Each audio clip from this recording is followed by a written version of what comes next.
Une des façons les plus importantes dont Dieu a parlé à son peuple depuis le début des Écritures jusqu'au Nouveau Testament, c'est à travers les rêves de son peuple. La nuit. Je veux vous encourager à revenir écouter toute cette série. J'appelle cette série Prophétie, rêves et visions. Je sais que dans ma vie, beaucoup des décisions cruciales que j'ai prises, j'ai pu les prendre avec confiance, parce que le Seigneur m'a montré à l'avance ce que je devais faire à travers un rêve pendant la nuit. Maintenant, je ne vais pas revenir en arrière et revoir tout ce que j'ai abordé. Ces épisodes sont disponibles sur YouTube. Je veux avancer aujourd'hui et dire que parfois, le Seigneur nous donne un rêve concernant notre avenir. Ainsi, lorsque l'avenir arrive, lorsque l'avenir devient le présent, nous saurons quoi faire. Je pense par exemple qu'il y a de nombreuses années, juste avant de me marier, donc il y a plus de 30 ans, j'ai fait un rêve. Et dans ce rêve, j'étais dans le grenier d'une maison. Et c'était un grenier très simple. Il faisait sombre là-haut. Il y avait une fenêtre de ce côté et une fenêtre de l'autre côté. Et moi-même, ainsi que d'autres personnes, étions debout contre le mur du fond de ce grenier. Soudain, par cette fenêtre, un esprit de vie a pénétré dans le grenier. Il avait une forme un peu comme ceci, et il était de toutes les couleurs de l'arc-en-ciel. Et dès que j'ai vu cela, encore une fois, j'étais contre le mur du fond avec d'autres personnes. Dès que j'ai vu ce magnifique esprit de vie couler comme une rivière et entrer dans ce grenier, je me suis immédiatement éloigné du mur du fond.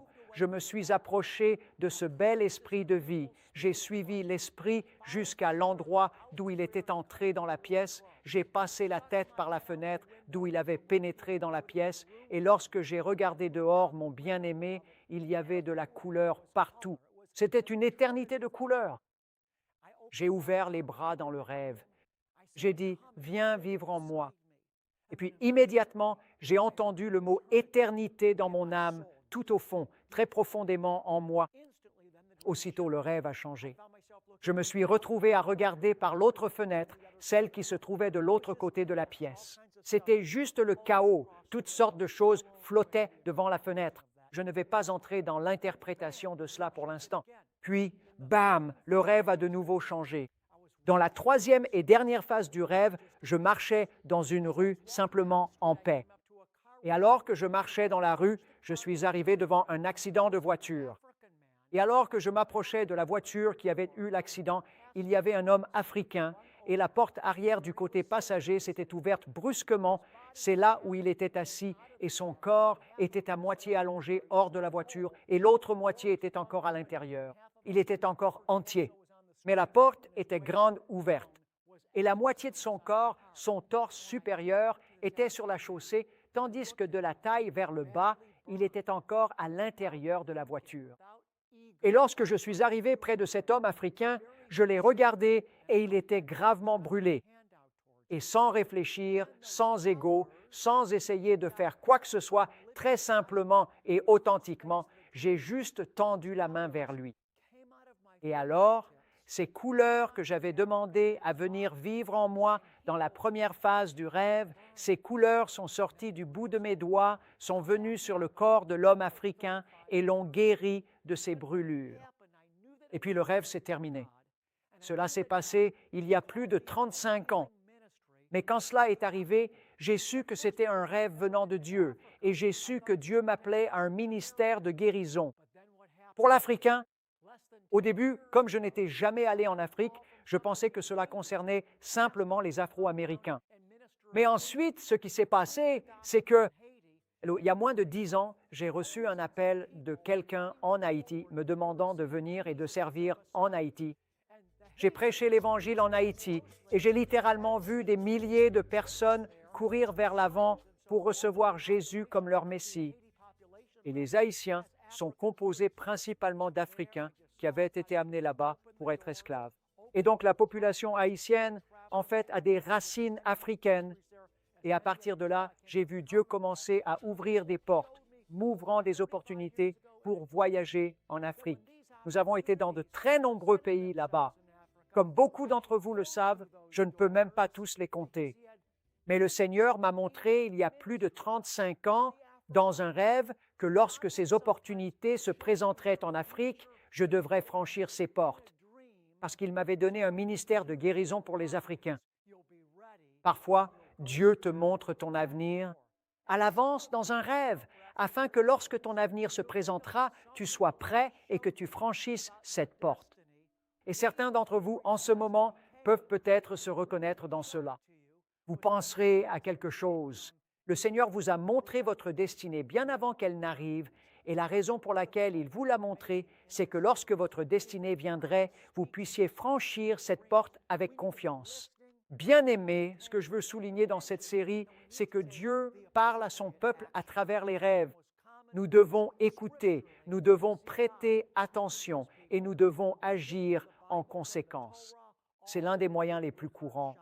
D'un point de vue scripturaire, nous voyons Dieu parler à son peuple. Depuis le début de la Bible, depuis la Torah jusqu'à la Brit Hadasha, les Écritures du Nouveau Testament. Parfois, nous pouvons recevoir du réconfort de la part de Hachem, qui est simplement une façon hébraïque de dire Dieu. Nous pouvons recevoir du réconfort de la part de Dieu à travers nos rêves d'une manière qui dépasse de loin le réconfort que n'importe quel être humain pourrait jamais nous apporter, surtout lorsque nous traversons des moments difficiles dans notre vie. Permettez-moi de le répéter. Nous traversons tous des périodes difficiles dans notre vie. Sais-tu que lorsque tu traverses une période difficile dans ta vie, si tu t'engages particulièrement dans la prière, je crois que Dieu te parlera souvent dans un rêve pour te réconforter pendant cette période et te donner de l'assurance. Laisse-moi te montrer bibliquement un exemple de cela. Je vais dans le livre de Béréchit, le livre de la Genèse. Je lis le chapitre 28, versets 10 à 16. Dans ce passage des Écritures, Jacob fuyait pour sauver sa vie. Tu te souviens de ce qui s'est passé? Il avait trompé son père pour recevoir la bénédiction. Souviens-toi, Jacob s'était déguisé avec les vêtements d'Ésaü et il avait volé le droit d'aînesse. Et quand Ésaü a découvert ce qui s'était passé, il voulait tuer Jacob, alors Jacob a dû s'enfuir. Maintenant, quand Jacob a dû fuir, je veux que tu imagines. Ce n'était pas comme aujourd'hui où tu peux déménager d'Atlanta à Los Angeles et que ce n'est pas un problème. Tu te fais des amis tout de suite. Tu vas dans différents endroits où tu peux rencontrer des gens et nouer des relations. Et il est facile de passer d'une ville à une autre et en gros de se réadapter. Je veux dire, c'est relativement facile. C'est toujours difficile de faire ça, bien sûr, mais compare la facilité de le faire aujourd'hui et la fréquence à laquelle cela arrive à ce que cela aurait été dans le monde biblique ancien, où toute ta famille était au même endroit. Toute ta vie, tu avais été dans cet endroit. Tous tes proches étaient au même endroit. En fait, c'était le seul endroit que tu avais jamais connu. Et maintenant, tu dois quitter cet endroit, cette région géographique. C'est là que tu es né, que tu as grandi. Tout était familier, tous tes proches étaient là. Tu dois quitter cet endroit pour aller dans un lieu totalement inconnu, où tu n'as aucun repère. Tu n'as ni famille ni amis là-bas. C'est ce qui est arrivé à Jacob. Il fuit pour sauver sa vie parce qu'il a vu qu'on allait le tuer. Il est au milieu de nulle part, il ne sait pas où il va finir, il ne sait pas où il va atterrir, il n'a personne pour le réconforter autour de lui. Il a peur et il est totalement seul. Et dans cet état, il s'endort une nuit. Je vais maintenant reprendre dans la Genèse 28, versets 10 à 16. Alors Jacob, alors Yaakov, partit de Beersheba, et il se dirigea vers Haran. Il arriva dans un certain endroit, et y passa la nuit parce que le soleil s'était couché. Il prit l'une des pierres de cet endroit, la mit sous sa tête et se coucha à cet endroit. Il fit un rêve. Et voici, une échelle était posée sur la terre, et son sommet atteignait le ciel. Et voici, les anges de Dieu montaient et descendaient sur elle. Et voici, le Seigneur se tenait au-dessus d'elle et dit, « Je suis le Seigneur, le Dieu de ton père Abraham et le Dieu d'Isaac et la terre sur laquelle tu es couché. Je la donnerai à toi et à ta descendance. Ta descendance sera aussi nombreuse que la poussière de la terre, et tu t'étendras à l'ouest et à l'est, au nord et au sud. Et en toi et en ta descendance seront bénies toutes les familles de la terre. Voici, je suis avec toi et je te garderai partout où tu iras et je te ramènerai dans ce pays. Car je ne t'abandonnerai pas jusqu'à ce que j'aie accompli ce que je t'ai promis. » Alors Jacob se réveilla de son sommeil et dit, « Certainement, le Seigneur est en ce lieu, et je ne le savais pas. » Maintenant, je veux que vous réfléchissiez à cela. Jacob s'est réveillé et à la suite du rêve, qu'a-t-il dit? Il a dit, « Certainement, l'Éternel est en ce lieu, et moi, je ne le savais pas. » Comment Jacob a-t-il découvert que Dieu était avec lui et qu'il était avec lui dans ces circonstances, ici et maintenant? Il l'a découvert, bien-aimé, à travers le rêve que Dieu venait de lui donner. Lorsqu'il posa sa tête sur cette pierre et qu'il vit une échelle montant du ciel à la terre, avec des anges montant de la terre au ciel et descendant du ciel à la terre, juste là où reposait sa tête, il comprit que Dieu était avec lui, que Dieu était vraiment avec lui, là où il se trouvait, et cela fit disparaître sa peur. Il a découvert la présence de Dieu avec lui. Il a découvert que la faveur de Dieu reposait sur lui grâce à un rêve qu'il a reçu pendant la nuit, et il fait la même chose aujourd'hui, en ce moment, pour toi, pour moi et pour tous ses enfants. C'est pourquoi Pierre a cité Joël, chapitre 2, lorsque l'Esprit de Dieu a été répandu dans Actes, chapitre 2, et il a dit, « Ce que vous voyez, c'est que l'Esprit du Seigneur a été répandu comme l'avait prophétisé Joël. » Et le résultat de cela, c'est que Dieu va vous parler dans vos rêves la nuit. Nous pouvons recevoir de l'assurance, du réconfort et de l'affirmation concernant nos vies et notre relation avec Dieu en prêtant attention à nos rêves. Maintenant, je vous ai déjà dit plus tôt que tous les rêves ne viennent pas de Dieu. Je veux vraiment vous encourager à revenir et à regarder toute cette série sur YouTube. Permettez-moi de vous donner un exemple de cela dans ma propre vie concernant ce sujet précis, à savoir comment le Seigneur peut nous rassurer, nous réconforter et nous affirmer en nous parlant dans nos rêves la nuit. Je me souviens qu'il y a des années, je traversais une période de profonde douleur. Et puis, une nuit, j'ai fait un rêve dans lequel j'ai littéralement entendu un ange me parler. Et vous allez me dire, mais comment sais-tu que c'était un ange qui t'a parlé? Tout ce que je peux vous dire, c'est que lorsque vous rencontrez le Seigneur ou un ange, il n'y a aucun doute sur ce qui se passe. La Bible dit que, au jour de la puissance de Dieu, l'homme devient disposé. On le sait, tout simplement. Quand Ésaïe a rencontré le Seigneur dans Ésaïe chapitre 6, il ne s'est pas demandé s'il était en train de rencontrer Dieu. C'était tellement puissant qu'il le savait. Et je peux dire que c'était la même chose dans cette expérience. J'ai fait un rêve et au milieu de ce rêve, j'ai littéralement entendu la voix d'un ange. Et je savais que c'était un ange et non le Saint-Esprit. Et l'ange m'a dit, « Rappelez-vous que je traversais une période de profonde douleur. » L'ange m'a dit, « Tu es sur la bonne voie. » Cela m'a apporté de l'assurance. Même si je traversais une période de grande souffrance et de confusion, cette nuit-là, je savais que je marchais dans l'amour de Dieu, que sa faveur reposait sur moi et que j'étais sur la bonne voie. Permettez-moi de vous donner un autre exemple spectaculaire du Seigneur me parlant dans un rêve la nuit pour m'apporter de l'assurance. Et je partage cela avec vous, non pas pour me vanter de mes propres expériences, mais pour vous aider à comprendre à quel point c'est réel, que ce n'est pas réservé seulement aux personnes qui vivaient à l'époque de la Bible. C'est pour vous et moi aujourd'hui. Il y a quelques années, j'ai fait un rêve et dans ce rêve, j'étais avec mon meilleur ami du lycée. Et lui et moi marchions vers une grande sélection de baseball. C'était une équipe de baseball de haut niveau pour laquelle il passait les essais. J'ai compris que c'était lui, car mon ami était un athlète hors pair et je sentais que j'étais là simplement parce que c'était lui le sportif, pas moi.